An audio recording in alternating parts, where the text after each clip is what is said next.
ಇವತ್ತು ನಾನು ನೋಡ್ರಿ ಟ್ರೆಡಿಷ್ನಲ್ ಉತ್ತರ ಕರ್ನಾಟಕದ ರೆಸಿಪಿ ಒಂದು ಬಂದನಿ. ಅದೇನಂದ್ರೆ ಪುಂಡಿ ಪಲ್ಯ. ಅಯ್ಯೋ ಪುಂಡಿ ಪಲ್ಯ ಅನ್ಕೋಬೇಡ್ರಿ, ನಾನು ಹೆಂಗೆ ಮಾಡಿದೆ ಅಂತಂದೇಳಿ ನೋಡ್ಕೊಂಡು ಬರ್ಬೇಕಂತಂದ್ರೆ ನೀವು ವಿಡಿಯೋ ಸ್ಕಿಪ್ ಮಾಡ್ದನ ಕೊನೆವರೆಗೂ ನೋಡಿದರೆ ಗೊತ್ತಾಗತ್ತೆ. ನಿಮ್ಮೆಲ್ಲರ ದಿನ ನಗುವಿಂದ ಸ್ಟಾರ್ಟ್ ಆಗಿ ನಗುವಿಂದ ಎಂಡಾಗಲಿ. ವಿಡಿಯೋ ನೋಡುತ್ತಿರುವ ಎಲ್ಲ ನನ್ನ ವ್ಯೂವರ್ಸ್ಗೂ ನಮಸ್ಕಾರಗಳು.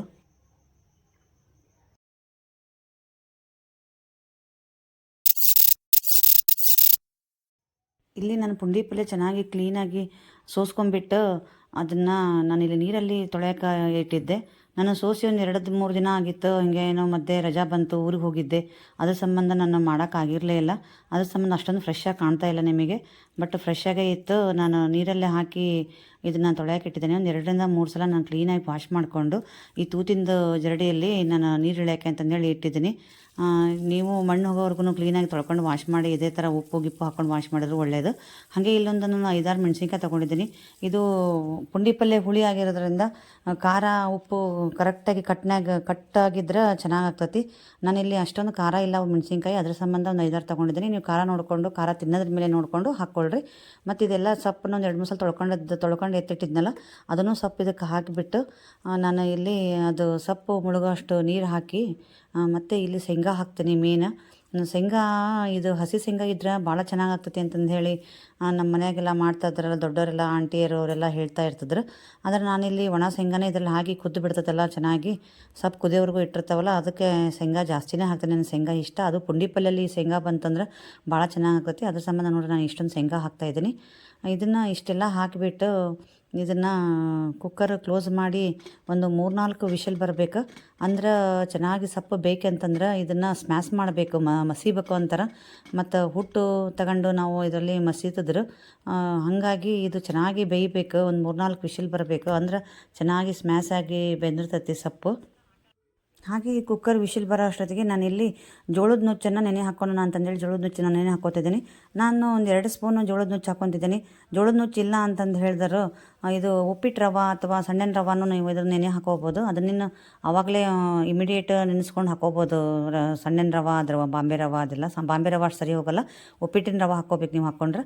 ಇಲ್ಲಿ ನಾನು ಜೋಳದ ನುಚ್ಚನ್ನು ಒಡಿಸಿದ್ದಿತ್ತಲ್ಲ, ಜೋಳದ ನುಚ್ಚನ್ನು ನಾನು ಹಾಕ್ಕೊಂಡ್ಬಿಟ್ಟು ಇದನ್ನು ನೆನೆ ಇಡ್ತಾ ಇದ್ದೀನಿ. ಅದು ವಿಷಲ್ ಬರೋ ಅಷ್ಟೊತ್ತಿಗೆ ಒಂದು 15-20 ನಿಮಿಷ ಅದು ಸ್ಮ್ಯಾಶ್ ಮಾಡಿ ನಾವು ಮಾಡೋ ಅಷ್ಟೊತ್ತಿಗೆ ಕರೆಕ್ಟಾಗಿ ಒಂದು 15-20 ನಿಮಿಷ ನೆಂದ್ರೆ ಸಾಕಿತ್ತು ಅಷ್ಟೇ ನುಚ್ಚು.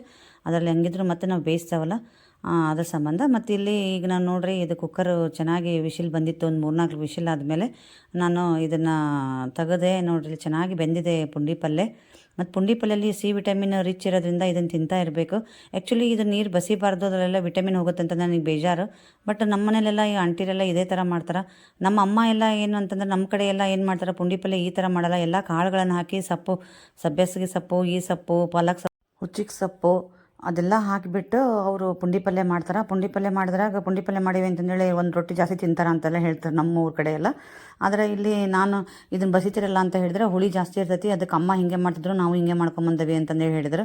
ಸರಿ, ಮತ್ತು ನನಗೆ ಇತ್ತಿತ್ತಲ ಫಸ್ಟಿಗೆ ಇಷ್ಟ ಆಗ್ತಿರಲಿಲ್ಲ ಈ ಥರ ಪಲ್ಯ.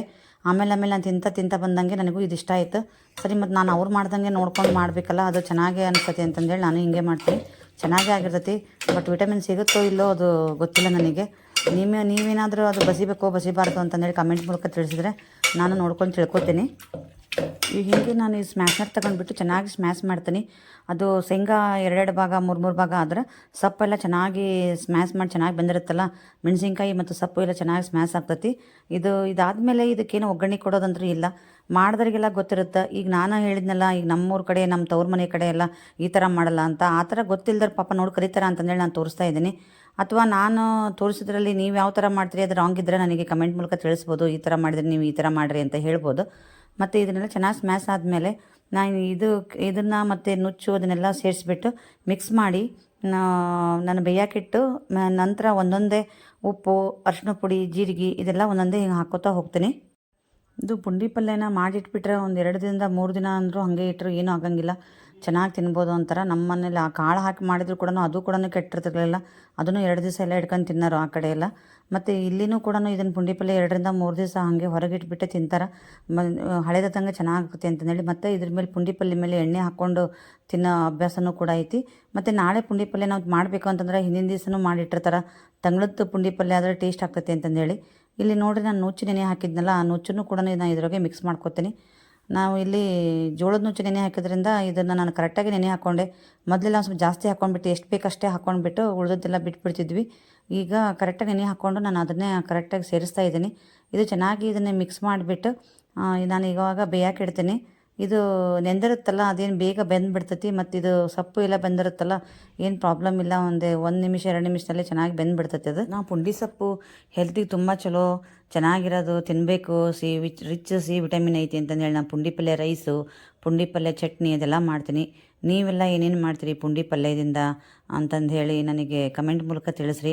ನಾನಂದ್ರೂ 3 ಐಟಮ್ ಅಂದರೂ ನನಗೆ ಗೊತ್ತಿದ್ದವು. ಪುಂಡಿ ಪಲ್ಯ ಈ ಥರ ಮಾಡ್ತಿದ್ದಾನಲ್ಲ, ಈ ಥರದ್ದೊಂದು, ಮತ್ತು ಕಾಳು ಹಾಕಿ ಮಾಡೋದೊಂದು, ಆ್ಯಕ್ಚುಲಿ 4 ಥರ ಅನ್ಬೋದು. ಮತ್ತು ಇದು ಪುಂಡಿ ಪಲ್ಯದ್ದೊಂದು ರೈಸ್, ಪುಂಡಿ ಸೊಪ್ಪು ಹಾಕಿ ಮಾಡೋ ರೈಸ್, ಮತ್ತು ಪುಂಡಿ ಸೊಪ್ಪನ್ನೇ ಹುರಿದ್ಬಿಟ್ಟು ಒಂದು ಚಟ್ನಿ ಮಾಡ್ತೀವಿ, ಅದು ಒಂದು ಭಾಳ ಚೆನ್ನಾಗಿರುತ್ತೆ. ಎಲ್ಲ ಟೇಸ್ಟಾಗಿರ್ತೈತಿ ತಿನ್ನೋಕ್ಕೆಲ್ಲ. ನಾನು ಹಾಗೆ ನಿಮಗೆ ತೋರಿಸ್ತೀನಿ ನಿಧಾನಕ್ಕೆ ಒಂದೊಂದೇ ನಾನು ಯಾವಾಗಾದ್ರೂ. ಮತ್ತು ಇದನ್ನೆಲ್ಲ ಇದು ನೋಡಿರಿ ಚೆನ್ನಾಗೆಲ್ಲ ಕುದೀತಾ ಇದೆ. ಇದಕ್ಕೀಗ ನಾನು ಒಂದೊಂದೇ ಮೇಲುಗಡೆ ಹಾಕ್ತೀನಿ. ಬೆಳ್ಳುಳ್ಳಿನ ನಾನು ಮೊದಲೇ ಸಿಪ್ಪೆ ಸುಲಿದ್ಬಿಟ್ಟು ನಾನೊಂದು 2 ಬೆಳ್ಳುಳ್ಳಿ ಚೆನ್ನಾಗಿ ಆಗ್ತೈತಿ ಜಾಸ್ತಿ ಇದ್ರೆ ಅಂತಂದೇಳಿ ಬೆಳ್ಳುಳ್ಳಿ ಜಜ್ಜಿಟ್ಟು ಇಟ್ಕೊಂಡಿದ್ದೀನಿ. ಇದಕ್ಕೆ ಹಾಗೆ ಮೇಲ್ಗಡೆನೇ ಬೆಳ್ಳುಳ್ಳಿನ ಹಾಕೋದು. ಇದಕ್ಕೆ ಜೀರಿಗೆನೂ ಅಷ್ಟೇ ಒಂದು ಸ್ವಲ್ಪ ಕಲ್ಲಲ್ಲಿ ಕೂಟಿಬಿಟ್ಟು ಹಾಕ್ತಾಯಿದ್ದೀನಿ. ಅದಕ್ಕೆ ಪರಿಮಳ ಚೆನ್ನಾಗಿ ಬರ್ತೈತಿ ಅಂದು. ಹಾಗೆ ಇಲ್ಲಿ ಅರಿಶಿಣ ಪುಡಿನೂ ಹಾಕಿದ್ದೀನಿ ನಾನು. ಕಲರ್ಗೆ ಅನುಸಾರವಾಗಿ ಅಥವಾ ಟೇಸ್ಟಿಗೆ ಅನುಸಾರವಾಗಿ ನೀವು ಹಾಕೋಬೋದು.